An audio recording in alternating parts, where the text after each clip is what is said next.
Hello everybody, I'm Dmitry Ivanov and I'm head of Applied Research and Development Center at Musoas. Good afternoon, my name is Georg Gaidarov, I'm a software engineer in Musoas Applied Research and Development Center, and I'll be your screen visibility obstruct during this presentation. Just to remind you to tweet about our session and to remind you that here is your last chance to vote and for the other lecturers, because after our presentation the voting is closed. The aim of our lecture is to present you several ways, several methods to try to simulate the environment of mobile devices, and more specifically for Android devices. What are the problems that forced us to make these to try to identify, to research what are these tools?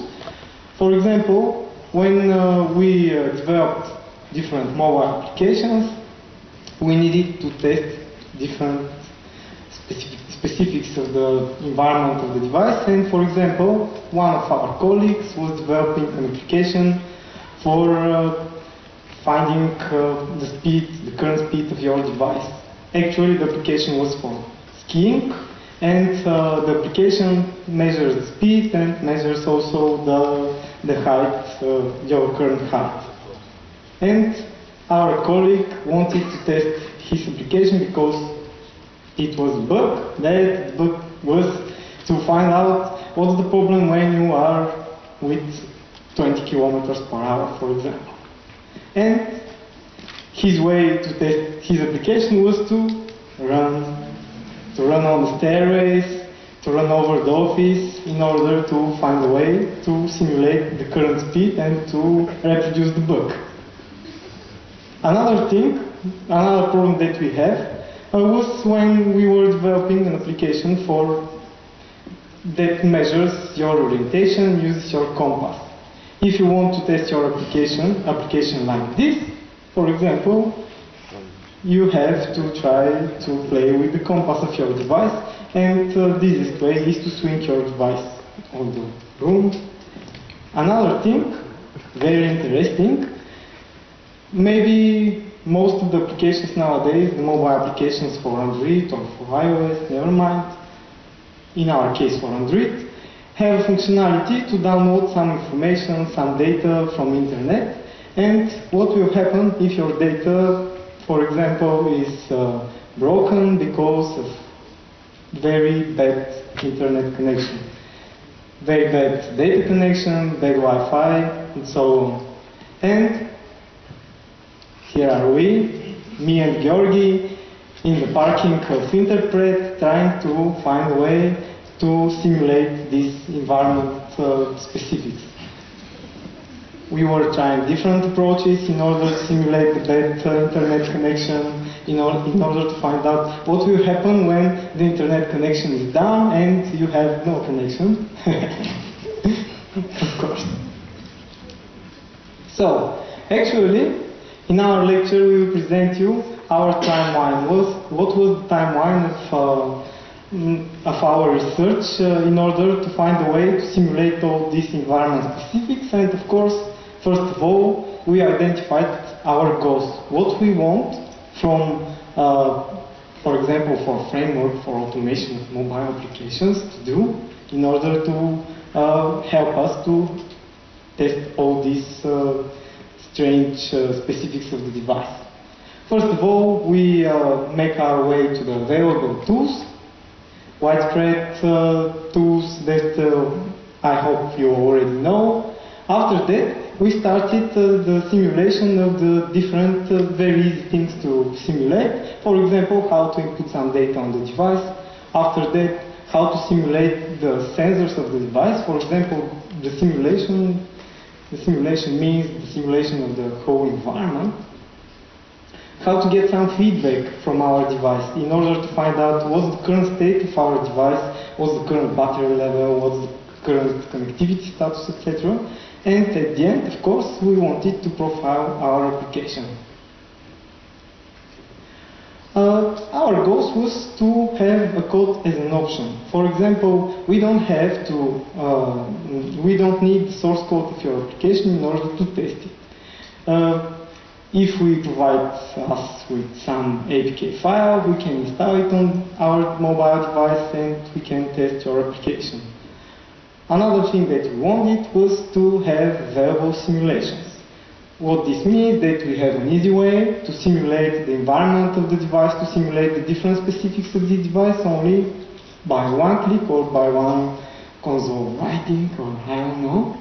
And of course, we wanted to span our tests over several applications. Nowadays there are different applications that are interconnected with each other, they integrate with each other, and of course we want to span our tests over several applications running on the same device and to test what's happening. And another thing that I already mentioned was to profile our application. The first approach that is actually the widespread approach is the instrumentation. Instrumentation is actually a way to find how to test your application by if you have the source code.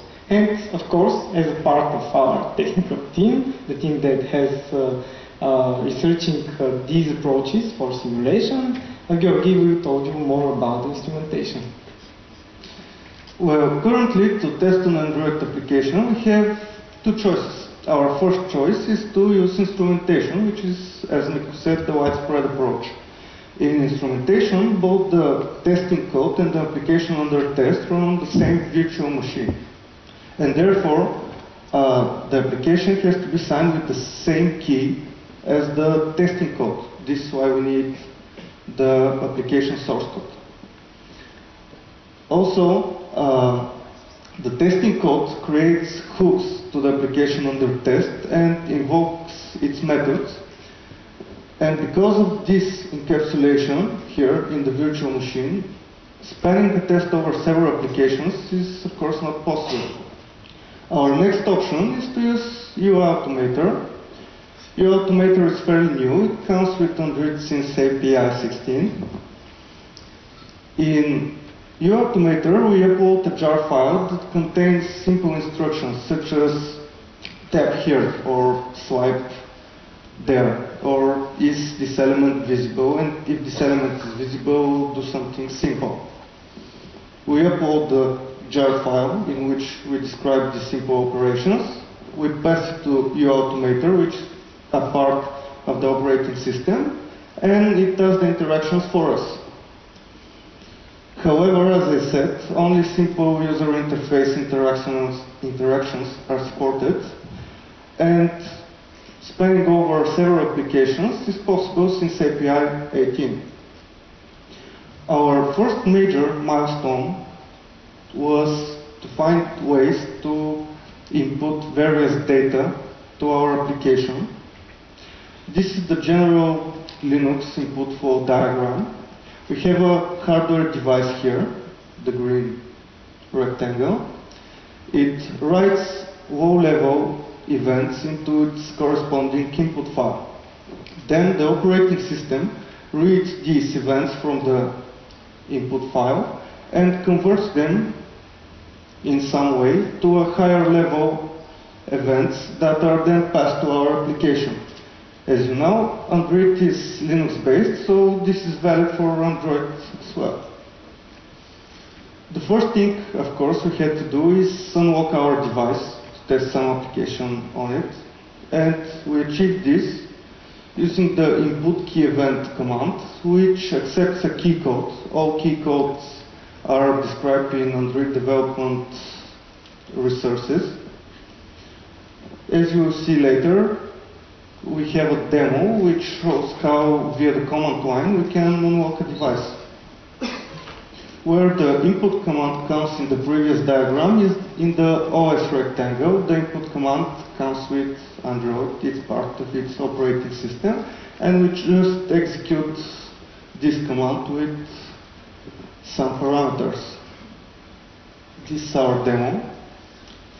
The first rows may seem may see what happens here, but for everyone else, first we input a key called power, which simulates the pressing of the power button. This wakes our device. Then we press the hardware button menu. Most of you don't have this button, which unlocks our device and brings us to the main screen. We then press the search button, which opens up the default search application, and we press the back button twice to get back to our initial menu. Then we press power to turn off the device power. Other than that, we had to simulate inputting simple gestures like taps and swipes. We did this via the input command again, specifying tap or swipe, and then the coordinates of the tap and swipe. You'll see the demo here. We access the device shell. Then we tap on this icon here, which opens up our application list. There it is. Then we swipe from end to end to change the pages with applications. We swipe once, we swipe again. Then we change the X1 and X2 coordinates to swipe in the other direction. As you can see, all the approaches that we are using, actually they are not connected with the source of our application, with the source of Android. They are actually using the console on the device, or for emulators we are using the emulator console. And of course, all of these commands are very easy to find out, but in the next slides, we will cover several more complicated commands that comes with more complex mechanism in order to achieve them. But of course, without using the source code of your application, which means that the testing now is black box. Simulating simple taps and swipes wasn't enough for our needs. We needed a mechanism to input complex gestures like complex curve, as you will see later, or a several finger gesture. And the first idea we had was using getEvent to read all low-level events that are written by the hardware touchscreen into its corresponding input file, read them, store them in a file, and when we need to replay the gesture, send all of them in the same sequence using the sendEvent command. For example, this simple tap on an HTC device. Tap. The first three lines describe the pointer pressure, the size of the contact point. Then comes the X and Y coordinates here. Then comes an identifier which tells us that the previous point was the first point in the sequence, the main pointer. And then comes a sequence which indicates that this gesture is over. For more complex gestures, however, these low-level events can number hundreds or even thousands or even tens of thousands, and sending them each in a sequence using sendEvent acquires a lock on the input file, which is very time-consuming. So sending a complex gesture, which you see we are doing now, can take quite a bit of time, and therefore, for example, a tap can be recognized as a long press. So we had to abandon this method. It just wasn't suitable for our needs. What it says here in the console is sending 2018 events. We have turned off the echo in this batch file. We are sending these events via batch file. And as you see, this was quite slow. But still we had to find a way to implement this functionality. And our next idea was in some way to reflect internal Android APIs and I have to know that this is on a non-rooted device. We have to reflect internal APIs on a non-rooted device. And firstly, we thought this won't be possible. But anyway, we investigated this approach. So our idea was to reflect the input manager, inject input event. If you try to code an Android application, you won't see this method. It's hidden. But if you open the Android source code, it's there. So we wanted to reflect this method and send the higher level events, which would then be transferred to our application. And the only way we could think of to upload the jar and execute it was using the UI Automator. And we were amazed to see that actually UI Automator has the appropriate rights to reflect internal API. As you can see on this demo, we are simulating a 3-finger gesture, which is executed quite rapidly. It's actually very fast. We are using linear interpolation for points between two anchor points. So we were able to simulate this on a non-rooted device. Another thing that we wanted for the device, of course, was to input some text on the text fields or for our application, for example. In order to do this, first of all, we find out the input text command, which was available through the shell of our device. And when we tried it, we were disappointed to see that Unicode is supported by using this command. In order to address this problem, we decided to try another approach. And the next approach was to dive into the well-known mechanism of Android.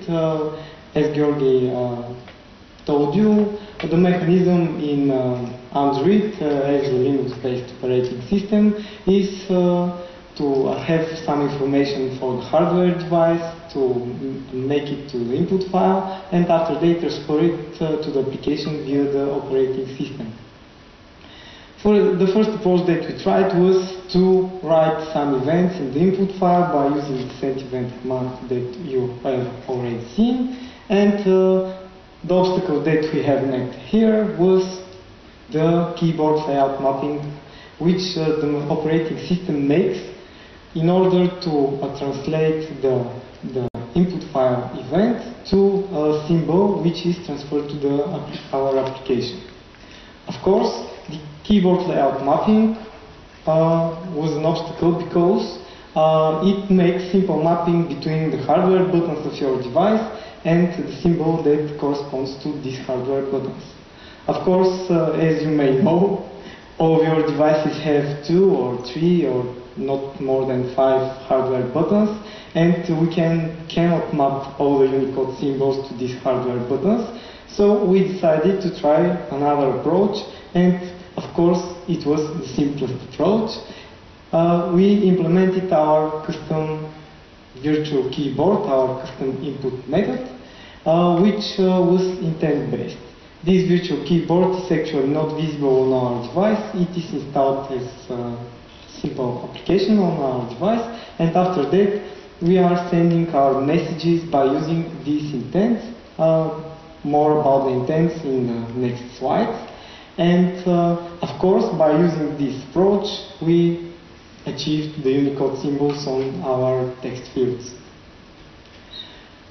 We also needed to make these so wanted environment simulations. After achieving the simple input, we decided to try how to input these environment simulations. As you can see, the first was to input something about the battery state, something about the battery level. On general, talking about the intent mechanism, the intents, I hope if you are developing Android applications, you know something about the intents. The intents are actually the messages that are sent via the system between the applications. That's the way for the applications to interconnect to each other. And of course, all the hardware sensors send such intents in the system in order to to notify what's happening. Of course, in order to simulate the battery specifics, we decided to research something about the intents which are related to the battery, and Georgi will tell you more about it. Excuse me. So we investigated how exactly the applications understand what's the battery level, and what we found was that they receive a battery changed intent, which has a flag which indicates the current battery level. And we looked into who exactly sends this intent, and we found out that the battery sensor simply checks the battery every once in a while, and if the battery level has changed, it sends this battery changed intent through the intent space to every application that is interested in the battery level. From there on, the applications fetch this intent, they catch it, and they handle it. And of course, one of these applications was exactly the battery indicator that's on your Android phone on its status bar.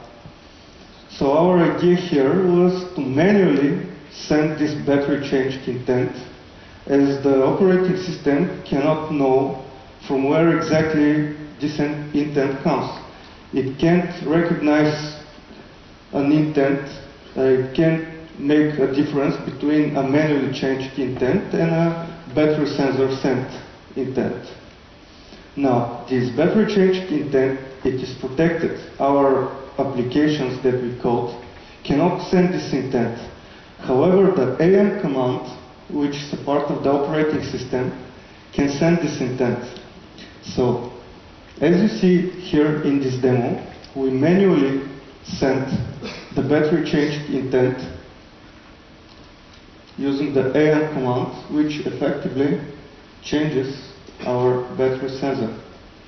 This is the data that all applications that are concerned about the battery level receive.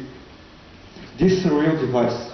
This is not an emulator, this is not a hacked device, a rooted device, or a device that we have installed some code. This is a real device, and we can set the battery indicator. And the interesting fact here is actually that when we send battery change intent for emulators and set the battery level to 0, actually we have the notification that the emulator is turning off. However, for other high data volume sensors, such as accelerometer or magnetometers, their communication with the applications are not via intents. So we couldn't just manually send intents. The battery sensor we found was the only sensor that communicates with the operating system via intents. So for these sensors, for the high data volume sensors, we couldn't, for real devices yet, fake the data that they're sending. And this is because the communication between the sensor, the high data volume sensor, and the operating system is via Android custom remote invocation interface. However, for emulators, we have the emulator console. If we access the emulator console, we can set various interesting settings there, like orientation, the readings of the orientation sensor, or the readings of the compass sensor, and even the maximum and minimum network upload and download speed. We can also set the network type, if it's Edge or 3G, and so on. For real devices, we have several ideas how to implement this, but we have not tested them yet, so we won't share them with you now. We also required a mechanism to change operating system settings, such as the airplane mode of a device, or out-screen orientation, and so on. We also saw that the current screen orientation is also a setting, as you will see later. And we found out that the content command can set the values in the database, which contains the device settings. So using this content command, on this demo, we cycle through all 4 screen orientations. And no, we aren't rotating the device. We're just changing the value in the system settings map. Here.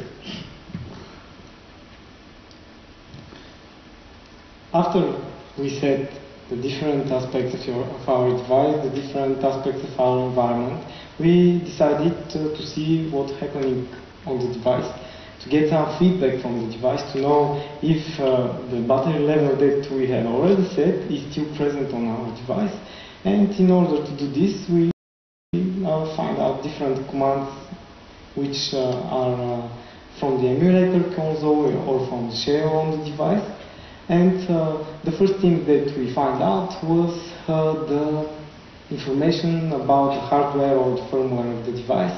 And actually, the getprop command on the device provides us with information, with simple mapping between the different elements on the device, which are related with the hardware or the firmware of the device. And as you can see, the map is very long, and you can see it if you try to execute the getprop command on your device. It's very easy. Another thing that we wanted was to know some information about the running device, about, for example, the wake state of the device. We wanted to know if the device is awake or asleep, for example, if this means that your screen is bright or not. We wanted to know the connectivity status, whether you are connected to Wi-Fi or you are using a data connection. We also wanted to know the battery state, the battery level of our device that's already set from the console. It is still present on the device. And in order to get this information for our device, we came to using the dumpsys command. Actually, the dumpsys command gives us for example, the string method of our services that are running on our device. If you don't know, all of your if you don't know, all of your devices have services that are running on your device with Android, and they have a lot of information about your device. The dumpsys gives us plain strings that represent these running services, but unfortunately this information was highly inconsistent and unreliable for us. Why? Because all these strings had no structure. There were only plain strings. And most importantly, these strings was different for different manufacturers, because every manufacturer implements its service differently. And as these strings have no structure, we have no way to parse these strings for example, by using regular expression. And we decided to drop, not to use the dumpsys for this environment information, and to find another approach. And of course, the simplest approach was to implement our service that are running on the device, and which provides us with all the information that we need. Actually, this device has the same permissions as every application that are running on your devices now. And of course, this service can provide all the information that the applications have access to. It runs on background, provides us information by simple connection with this service, and of course it is reliable because we get the information that we need in the formatting that we need it. We also required some feedback from the screen elements, what's on the screen, what's not on the screen, and so on. So we had to find out how. Actually, I don't know if you are familiar with the UI hierarchy viewer, which comes with the Android development tools. For those of you who aren't, there is an application, the UI hierarchy viewer, which can dump the whole hierarchy of elements from your device, and you can see all elements as attributes. So our idea was to see how this happens, and in the same manner to get the information that the UI hierarchy viewer gets. So we found out that using the UAutomator dump command, the whole structure of the application that's on the screen gets dumped to an XML file. This is how an element in this XML file is represented. It has a constant attributes set, which is still sufficient for our needs. For example, we have the content description attribute, which can be set by the developer, which develops the application, and therefore be used as a unique identifier. We also have the bounds attribute, which tells us where exactly this element is positioned, if we want to tap it or swipe it. We also have other interesting attributes, such as enabled and clickable. It's all useful information. And as you can see, all these attributes are for only one node of your XML. Actually, the XML that represents the layout of your application have very much of these nodes.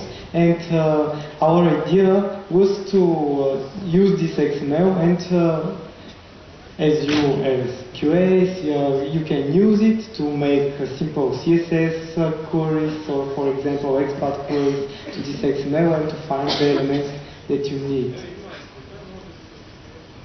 We also needed visual feedback from the device. We wanted screenshots. The first option we had to create screenshots was using the UAutomator take screenshot method, but it of course required a jar file to be uploaded and run. So we found also the screencap command, which simply saves the display data into a PNG file, which we later on pull and visualize. Another major milestone we had to cover was profiling our application, and of course memory usage profiling. If you open up the DDMS perspective in Eclipse in the Android Development Tools edition, you can visualize a pie chart which tells you which application takes how much RAM. And for emulators, this is wonderful. The bottom pie chart, let me move a bit. The bottom pie chart shows us what an emulator generates. This pie chart is on an emulator, API 17.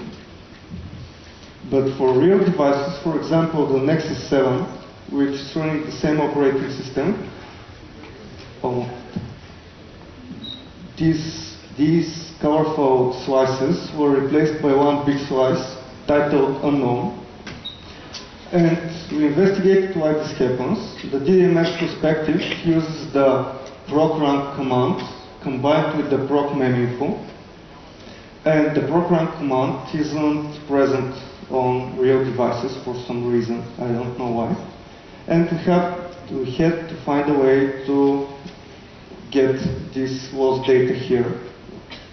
So we found out that using dump_meminfo, we could get a decent structured information about each process memory usage. Now, someone will ask if you said you didn't like dumpsys in the previous slides. Why do you use it here? Well, we are yet to see a company which is eager to change the meminfo service. So as conclusion, we can say that our work is still in progress, and of course we are making different experiments in order to find all the different approaches that can provide us with the simulation of the device environment. And of course, as you can see, all of these approaches are applicable can be found on the console of your emulator of your device, and you don't need to access your code, the code of your application. And of course, if you want to automate some of these sections, you can use the consoles, write bat files, jar files, include it in a very complicated scripts in order to automate your functional testing, for example, or the testing for your device. We are still making experiments, and the field is actually very interesting. And of course, the new versions of Android have new capabilities. As you can see, the new UI Automator Okay, can you hear me? Okay. The new UI Automator can provide us with more functionalities and so on. So this was from us. This was our lecture. You can follow our research center on Twitter. You can comment on our session for history. And of course, let me hear your questions now. Okay, one question. Okay.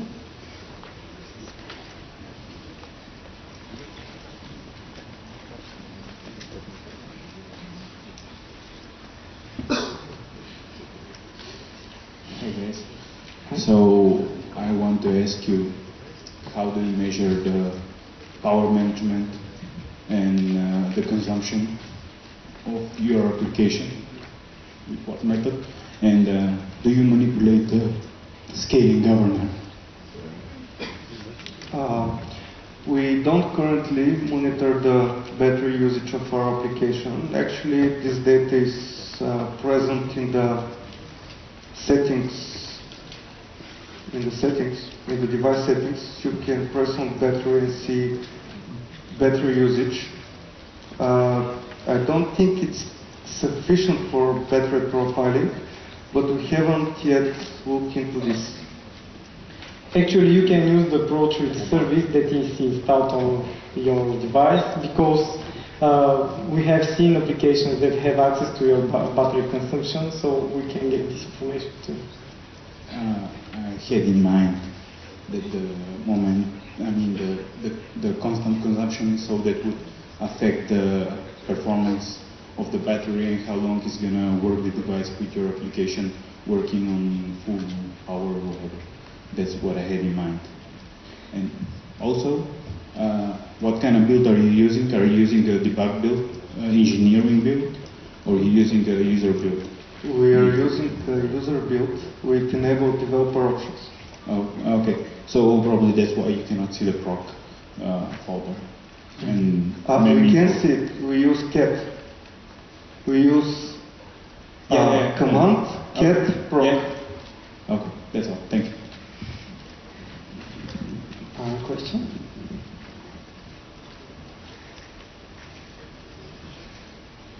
This is there. Hello. I was wondering, have you tried Appium, and what kind of obstacles have you faced with it? Yes, actually, we don't said it, but all the available tools that are on the market now for automation testing of Android are, as you can know, maybe Robotium. Another one is Appium. Appium is it provides very interesting interfaces to different languages, but actually Appium uses instrumentation, which means that it uses your automator.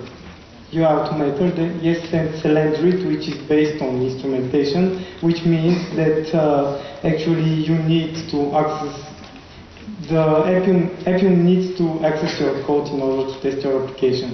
It cannot do the black box testing that we are trying to make. Yeah, this is for older versions. For newer versions, this is patched using UI Automator.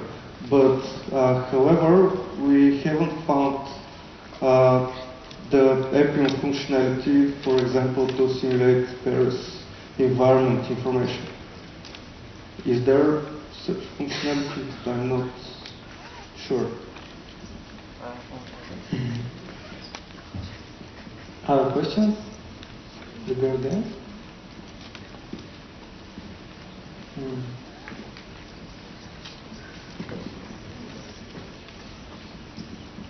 Hi guys. Hi. I have several questions. Just to say I'm not familiar with Android automation, so my questions may be stupid. I'll try. The first one is when you create automation tests for particular Android application, how can you ensure that this application is working on different Android versions, different customizations and devices? You have to create test cases for different versions, or how you can make your test code compatible with different versions?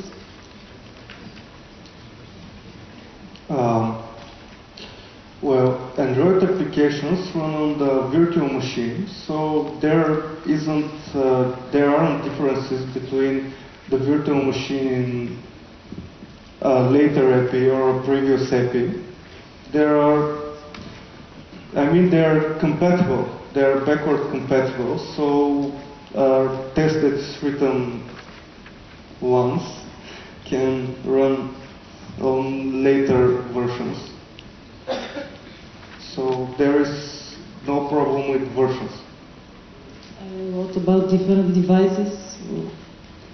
Well, we haven't yet found a way to simulate different devices, and our only option is to actually test it on real devices and emulators. Manually or? No, not manually. We use these approaches to automate tests. And also, my next question is, can you integrate your tests with any continuous integration tool and to execute them automatically on daily or weekly basis? Unfortunately not yet, but we are still experimenting in order to find new approaches to simulate different specifics of the mobile environment, but we are not researching in order to integrate with different continuous integrations. We are still making tests and trying to identify different approaches. Okay, thank you.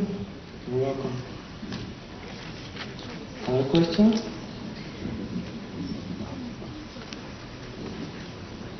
So just to say you that this was the last session, and now is starting the closing session. And thank you for your attention.